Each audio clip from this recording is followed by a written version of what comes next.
Today we're going to learn how to start an art journal from an old book. So in essence, we're making an altered book for which we are going to put our art projects in.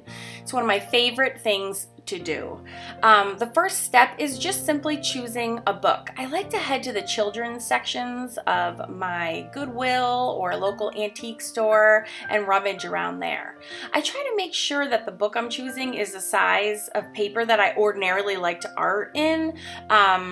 Just as like a rule of thumb, because I know I'll be comfortable working in it on the same size that I'm normally working in anyways. So the children's section has larger pages, and that's why I head there first. You do want to make sure that the condition of the book is pretty decent. While I do a lot of repair works on my vintage or antiqued books. The less repair you have to do, the better. You certainly don't want your book breaking down in the middle, and I use these as almost like legacy pieces that I'm going to pass on to my children, so I do want to make sure that they are going to last a long time. I also make sure that the binding is made of sewn thread and not glued, because if your book is very thick and you can remove extra pages, it's much easier to do that if the binding is sewn. It's also really important that the pages are matte. It is possible to art on glossy pages, but it's a real pain trying to prep those pages to work on. You have to sand them and then coat them like every blasted square millimeter in order to art on it. So if you choose matte pages that are nice and flat to begin with, all you have to do is slap on some gesso or even just paint and you're good to go. So it's just a lot easier. All right, the second step is repair.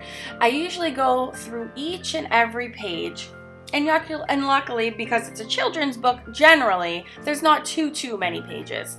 And I go through and I shore up the bindings of every single page. So I go through and I add either masking tape, which works the best and it accepts paint really well, or I can use like a thick washi tape, or I've used decorative duct tape. I've even used packing tape, just depending on like what mood I'm in. I do have to say though that masking tape accepts paint the best of all of those options, and sometimes the washi tape doesn't stick very well. I'm using decorative masking tape here, so that is masking tape. It just happens to have a design on it, and a lot of times the washi will come up and you have to kind of reinforce the washi with some matte medium or Mod Podge, but in all it's all good because it all helps the book become more stable. But definitely masking tape does work the best. So take your time and look through it.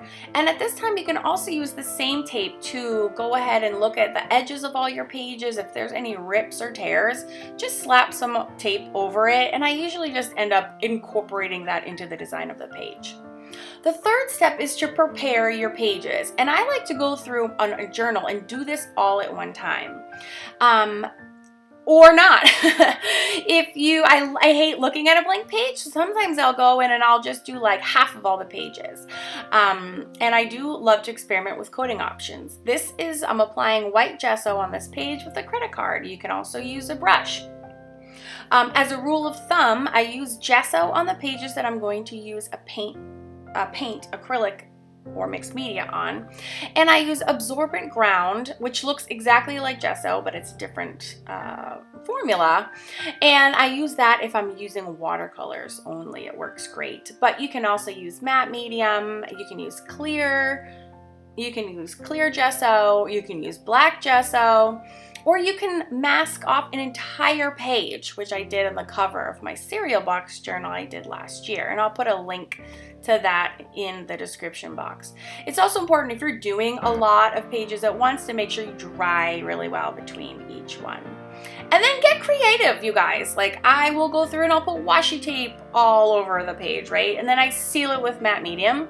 And I just already mentioned that with washi, you kind of have to do an extra load of sealant there, and then add acrylics to some pages, and you can add like a dot of color to each page.